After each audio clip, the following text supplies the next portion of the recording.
Welcome to the YouTube channel of Adarsh Navodaya Education Group. Transformation में ही degrees of comparison condition showing sentences के बाद transformation में अब हम लोग पढ़ेंगे एक सेंटेंस को दूसरे सेंटेंस में ट्रांसफॉर्म करना। देखिए मैं आपको बताऊं कि हमारे टोटल सेंटेंसेज होते हैं, there are 3 kinds of sentences. 3 प्रकार के वाक्य होते हैं। पहले हमारे जो वाक्य होते हैं वो होते हैं सिंपल सेंटेंसेज, सरल वाक्य। सरल वाक्यों के 5 प्रकार होते हैं। There are 5 kinds of simple sentences. Simple sentences के 5 प्रकार होते हैं। As you very well know, those are assertive, interrogative, imperative, optative and exclamatory. And second type is a compound sentence, and third is a complex sentence. तो देखिए कि simple sentence, compound sentence, complex sentence, ये 3 प्रकार के वाक्य होते हैं। अभी तक आपको जो मैंने वाक्य बताए वो सिंपल के प्रकार थे। सिंपल सेंटेंस के जो प्रकार हैं उन्हीं को एक से दूसरे में बदलना। जैसे सिंपल का हमारा प्रकार होता है असर्टिव, उसमें 2 प्रकार होते हैं, अफर्मेटिव और निगेटिव। तो मैंने पहले आपको बताया था अफर्मेटिव से निगेटिव बदलना। जैसे मैंने आपको इंपरेटिव मूड वगैरह का यूज करके बदलना, असर्टिव से इंट्रोगेटिव बदलना बताया। इसी प्रकार से ये तो सिंपल के प्रकार थे।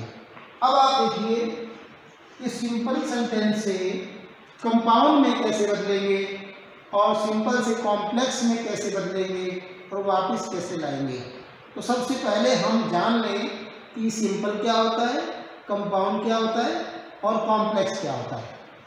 क्योंकि in most of cases we normally study about simple sentences, kind of simple sentences, so we often miss the sentences related to compound and complex.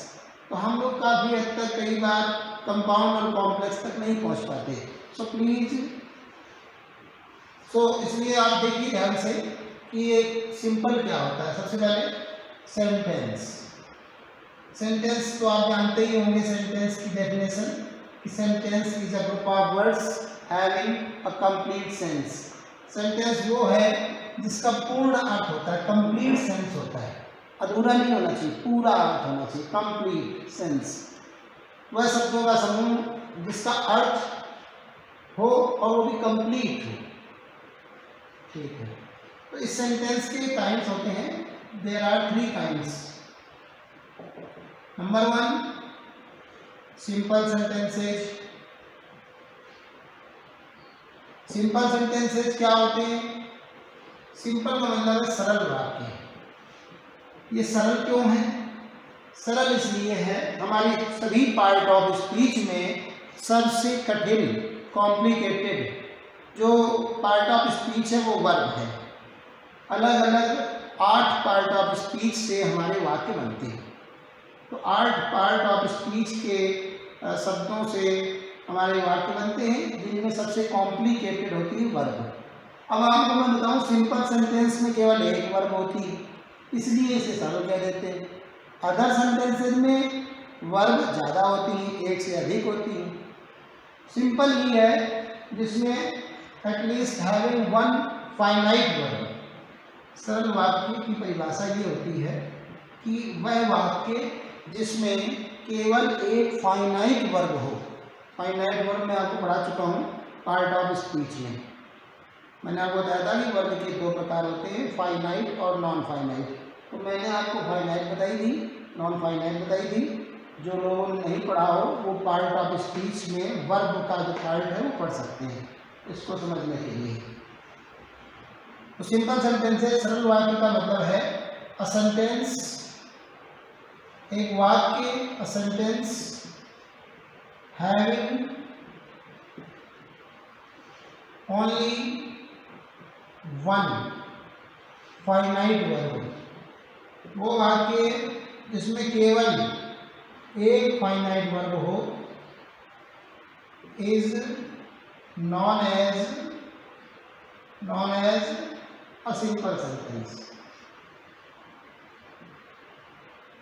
Simple sentence देखिए, मैंने आपको बताया कि कोई एक वाक्य जिसमें केवल एक फाइनाइट वर्ब हो। फाइनाइट वर्ब वो होती है, मैं फिर से बता दूं, कि सब्जेक्ट के पर्सन और नंबर के बदलने पर जो वर्ब बदलने की काबिलियत रखती है। A verb having the ability to change when the number and person of subject changes. जब किसी सब्जेक्ट का पर्सन और नंबर चेंज होता है, तो अगर वर्ब चेंज करने की, चेंज होने की, चेंज हो जाने की एबिलिटी रखती है, काबिलियत रखती है, तो वो वर्ब है फाइनाइट वर्ब। ठीक है, आप वर्ब में इसको देखिएगा और देखें। Simple sentence having only one finite verb is known as a simple sentence. इसका एग्जांपल लिख लीजिए।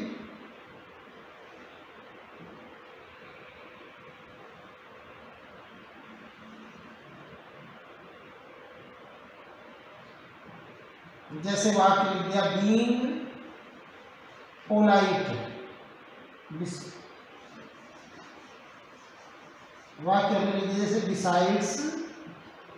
Besides being polite. ठीक है, पोलाइट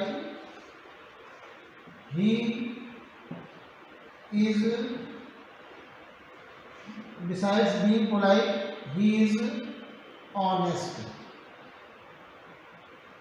ऑनेस्ट मतलब इसका मतलब है कि विनम्र होने के साथ साथ वो ईमानदार भी है। ये थोड़ा कॉम्प्लेक्स सेंटेंस है, मतलब ये थोड़ा जटिल सेंटेंस है, कठिन है। एक और हम लिखते हैं वाक्य को, कि एक वाक्य और लिख देते हैं, द पॉसिबिलिटीज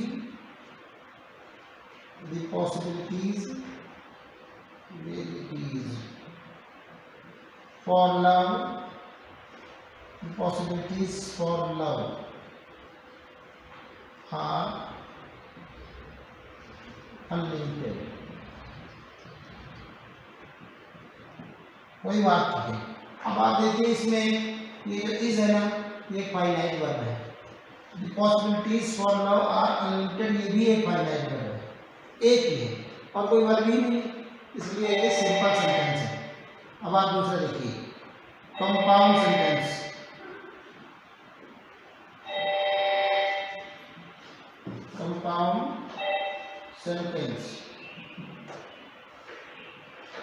कंपाउंड सेंटेंस में क्या है, कंपाउंड को हम लोग कहते हैं संयुक्त वाक्य। इनके नाम के आधार पर इनकी परिभाषा भी इनसे मैच करती है। कंपाउंड सेंटेंस होते हैं संयुक्त वाक्य। ये क्या होते हैं, उनका नाम संयुक्त क्यों होता है, कंपाउंड क्यों होता है? देखिए, कंपाउंड या संयुक्त वाक्य इनको इसलिए कहते हैं क्योंकि पहली तो इसकी जो कैरेक्टरिस्टिक है, इसकी जो विशेषता है, सिंपल की जो सबसे बड़ी विशेषता थी वो ये थी कि इसमें कम से कम एक फाइनाइट वर्ब होनी चाहिए। कंपाउंड की विशेषता क्या है कि कम से कम दो फाइनाइट वर्ब होनी चाहिए। ठीक है, एक बात तो ये। अब जब दो फाइनाइट वर्ब होंगी, इसका मतलब वो कम से कम दो सेंटेंस होंगे जो आपस में जुड़ते हैं और दोनों में दो फाइनाइट वर्ब रहती है। ठीक है, जब वो जुड़ते हैं तो फाइनाइट वर्ब बनी रहती है दोनों में। ये दोनों जो वाक्य होते हैं जिनमें फाइनाइट वर्ब होती है, ये दोनों आप बराबर पोस्ट के होते हैं, इक्वल पोस्ट, मतलब बराबर पद वाले होते हैं और आपस में जुड़ने के लिए अनुकूल होते हैं। अब इसको आप कैसे समझेंगे, मैं जैसे आपको बताऊंगी कोई एक वाक्य है और उसके बिल्कुल बराबर पद वाला है, जैसे Ram is going, Mohan is returning, तो इसमें मोहन नाम दोनों हैं और एक जा रहा है एक लौट रहा है, दोनों में कोई कम ज़्यादा नहीं है, दोनों एक जैसे हैं। जैसे एक असर्टिव है तो दूसरा भी असर्टिव है ना। तो इस तरह से मतलब इनमें कोई जो है एक दूसरे पर आश्रित नहीं होता, निर्भर नहीं होता, दोनों बराबर की पोस्ट के होते हैं। एक बात तो ये, और दूसरी बात ये कि ये जो दोनों वाक्य होते हैं इनमें से कोई एक या दोनों निम्न चीज़ों को दर्शाते हैं। वो निम्न चीज़ें क्या हैं? जैसे आपस में जुड़ने के लिए अनुकूल होते हैं, मतलब जैसे इनके सब्जेक्ट एक ही हो सकते हैं, या दोनों की क्रियाएं एक ही हो सकती हैं। सब्जेक्ट एक नहीं है तो दोनों की वर्ब एक हो सकती है, या सब्जेक्ट एक हो सकता है, या दोनों चीज़ें एक जैसी हो सकती हैं। ऐसे वाक्य जुड़ने के लिए अनुकूल होते हैं। ठीक। दूसरा, दोनों वाक्य विकल्प को दिखा सकते हैं। विकल्प मतलब कि जैसे चाय पी लो या कॉफ़ी पी लो, तो चाय और कॉफ़ी में विकल्प कोई एक चुनना है ना। जैसे मोहन ने किताब चुराई, सोहन ने किताब चुराई, दोनों में से किसी एक ने किताब चुराई, एक विकल्प है। ऐसे विकल्पों को दर्शाने वाले वाक्य हो सकते हैं कंपाउंड में। तो या तीसरा, जैसे उस विरोधाभास दिखाने वाला कोई एक वाक्य हो सकता है जो विरोधाभास दिखाता हो, उल्टी बात। मतलब कैसे कि जैसे उसने खूब साल भर खूब मेहनत की, पढ़ाई की, लेकिन मार्क्स कम आ गए, मार्क्स उनके कम आएंगे, तो उल्टी बात है, विरोधाभास है। तो ऐसे विरोधाभास को दिखाने वाला वाक्य हो सकता है, वो कंपाउंड में जाएगा। और चौथा एक और भाव दिखाता है ये कंपाउंड, वो ये है कि परिणाम। पहले वाक्य में जो कार्य क्रिया होती है उसका आगे सामान्य संभावना के अनुसार परिणाम निकलता है। जैसे उसने वो मेहनत की तो स्वभाव का अनुसार और परिणाम स्वरूप, जैसा कि हम सामान्य रूप से सोचते हैं, अनुमान लगाते हैं, कोई मेहनत करेगा तो उसके अच्छे नंबर आएंगे। तो इस मेहनत का क्या परिणाम निकला दूसरे वाक्य में कि उसमें वो कक्षा में प्रथम आया। तो ये 3-4 चीज़ें कंपाउंड शो करता है, कंपाउंड सेंटेंस। तो इस तरह से इसमें जो सबसे पहली इसकी जो ज़रूरत होती है, खासियत होती है, वो ये है कि अ सेंटेंस हैविंग एटलीस्ट, कम से कम एटलीस्ट 2 फाइनाइट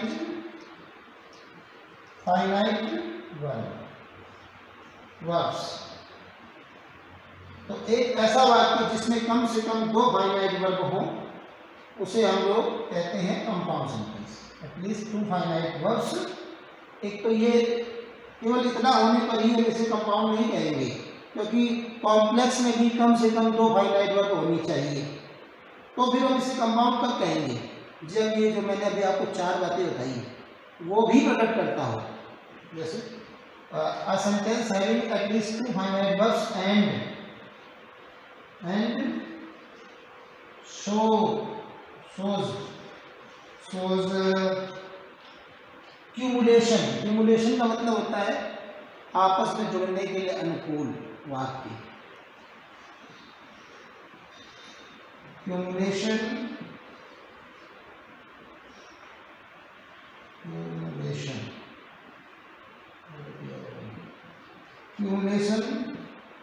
जुड़ने की अनुकूलता से हम लोग कहते हैं। जुड़ने की अनुकूलता, अनुकूल मतलब वो आपस में जुड़ सकते हैं। इसके लिए क्या होगा, मैंने भी बताया था आपको कि सब्जेक्ट एक हो सकते हैं, वर्ब एक जैसी हो सकती है। जुड़ने की अनुकूलता, ठीक। तो एक वैसा वाक्य जिसमें एक कम से कम 2 फाइनाइट वर्ब हो और वो दिखाता हो क्यूमुलेशन, अल्टरनेशन क्या है? वैकल्पिक, विकल्प जो मैंने बताया आपको, वैकल्पिकता का भाव। अल्टरनेशन विकल्प का भाव, ठीक है। तीसरा अल्टरनेशन कंट्रास्ट को, विरोधाभास को दिखाता हूं। कंट्रास्ट क्या है? विरोधाभास।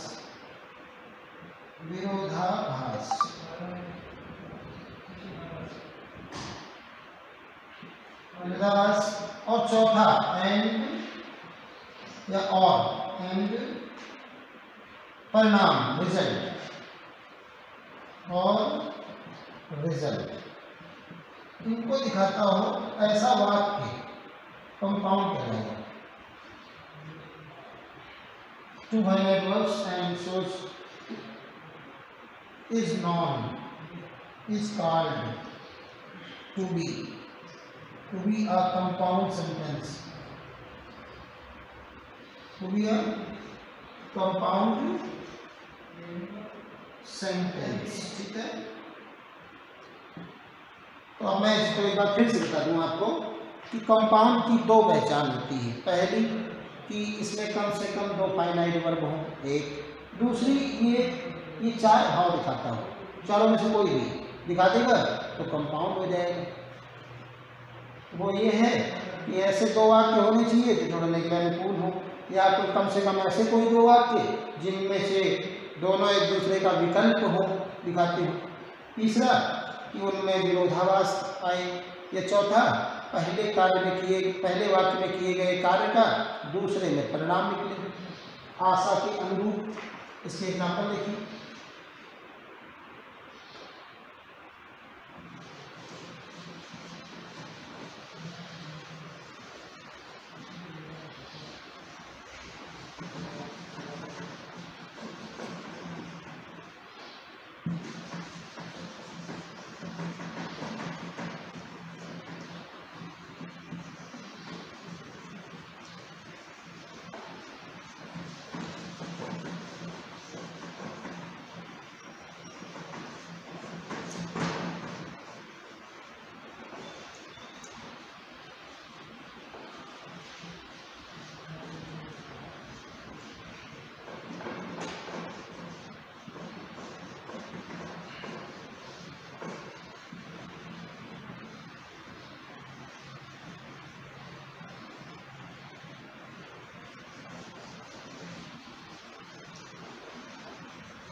देखिए इसे कंपाउंड के एग्जांपल देखिए। पहला, मोहन, देखना, Mohan went to Jaipur and Sohan return from there. ठीक है, रिटर्न फ्रॉम देयर। अब जैसे मैंने आपको बताया था कि कम से कम दो फाइनाइट वर्ब होनी चाहिए।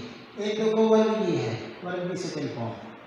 एक वर्ब ये भी है, वर्ब गया, और एक है लौटा। दो कम से कम वर्ब है, एक बात होगी।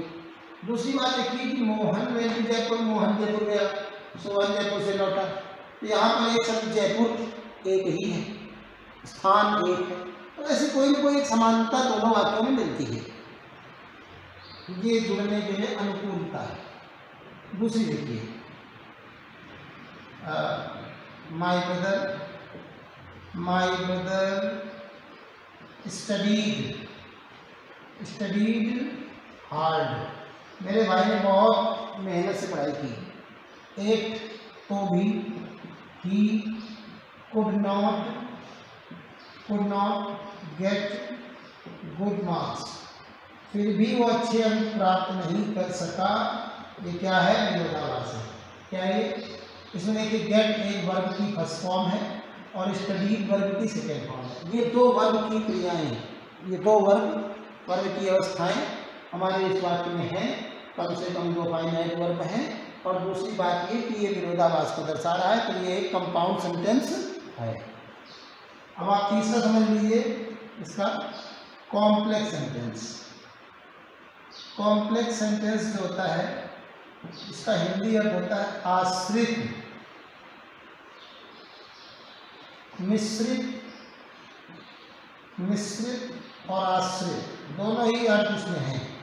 मिश्रित वाक्य में एक वाक्य, देखिए कॉम्प्लेक्स सेंटेंस क्या है?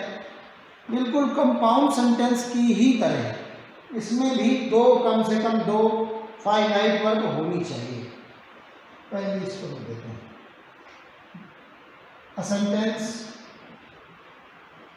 A sentence just like compound sentence. A sentence having at least two finite verbs.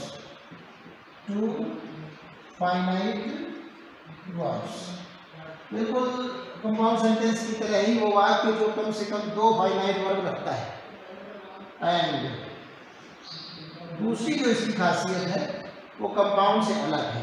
वो क्या है, इसमें एक भाग ऐसा होता है जो अपने अर्थ को पूरा करने के लिए दूसरे वाक्य पर, दूसरे भाग पर निर्भर रहता है, डिपेंडेंट रहता है।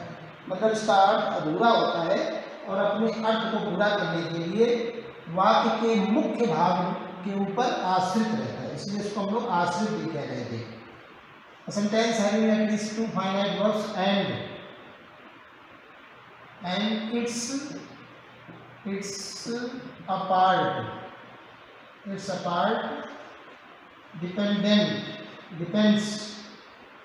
depends on other main part of the sentence, main part of the sentence, ठीक है। तो मैंने यहाँ पर ये लिखा कि इसका एक पार्ट जो भाग है वो निर्भर रहता है दूसरे मुख्य भाग पर वाक्य के, कि क्या करने के लिए, क्यों निर्भर रहता है, अपने अर्थ को पूरा करने के लिए, टू कंप्लीट इट्स सेंस। इस तरह की जो स्थितियां अगर हो, ये ऐसा वाक्य कहलाता है complex sentence. Such of sentence is known as a complex sentence. इनकी और भी खासियतें कुछ हैं, वो मैं बता दूं आपको। देखिए, अब इस वाक्य को मैं लिख रहा था और आपको समझा दूँ। एक ऐसा वाक्य जिसमें कम से कम 2 फाइनाइट वर्ब हों, ठीक है, जैसे कंपाउंड में थी, ठीक है, वैसे ही इसमें भी हो। और दूसरा देखो कंपाउंड से कैसे अलग है। कंपाउंड 4 मुख्य भावों को दिखाता था, लेकिन ये भाव को नहीं दिखाता, बल्कि वाक्य का जो एक हिस्सा है जो कंजक्शन से स्टार्ट होता है, WH वर्ड या दैट या इफ या वेदर, ऐसे कंजक्शन से स्टार्ट होता है और अपने अर्थ को पूरा करने के लिए वाक्य के मुख्य भाग प्रिंसिपल क्लॉज पर निर्भर रहता है। देखिए, मैं आपको बता दूं कि ये जो वाक्य होता है ना, वाक्य का जो सबॉर्ड, इसमें 2 क्लॉज होती हैं, एक होती है प्रिंसिपल क्लॉज और एक होती है सबॉर्डिनेट क्लॉज।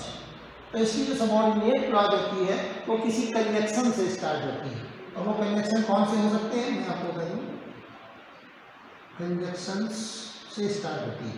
इसमें कंजक्शन क्या होता है, एक तो होता है आपका WH वर्ड। WH वर्ड कोई हो सकता है, why, where, what, how, when, it is. WH word से स्टार्ट हो सकता है, या इफ, या वेदर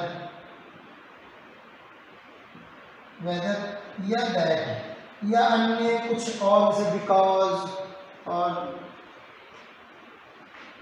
ETC से, मुख्य रूप से जिनसे स्टार्ट होता है और बता दिया आपको। तो इनसे स्टार्ट होता है और अपने आप को पूरा करने के लिए प्रिंसिपल क्लॉज पे डिपेंड रहता है। मैं आपको उदाहरण दूँ, he said that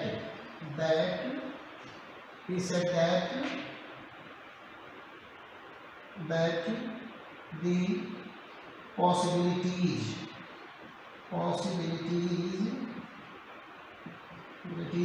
for love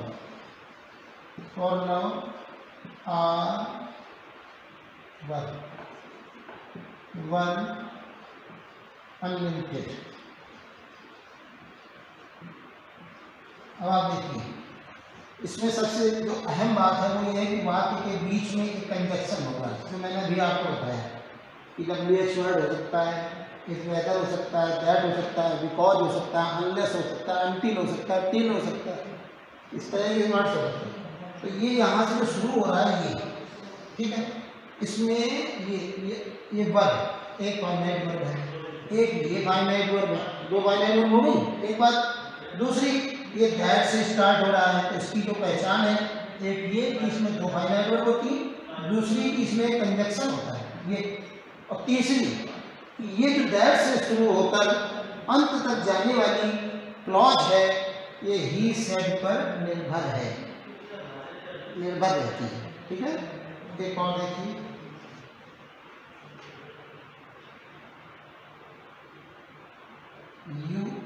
he cannot win unless until he cannot win until he will not defeat his fear। वो नहीं जीत सकता तब तक जब तक कि वो अपने भय को पराजित ना करे। अब आप देखिए कि इसमें एक विन एक फाइनाइट वर्ब है और एक ये डिफीट एक फाइनाइट वर्ब है।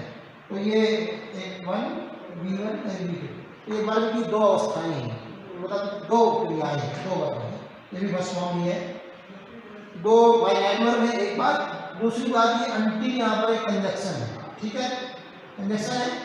और दूसरी बात तीसरी बात ये है कि अनटिल से शुरू होने वाली जो ये क्लॉज है ये इस ही can not win main principal clause पर अपने अर्थ को पूरा करने के लिए निर्भर है। यही कॉम्प्लेक्स की विशेषताएं हैं, पहचान है। और अब जो है सिंपल से हम कंपाउंड में कैसे बदलेंगे और सिंपल से कॉम्प्लेक्स वगैरह में कैसे बदलेंगे, इनका जो इंटरचेंज है वो हम आगे बढ़ेंगे। Thank you.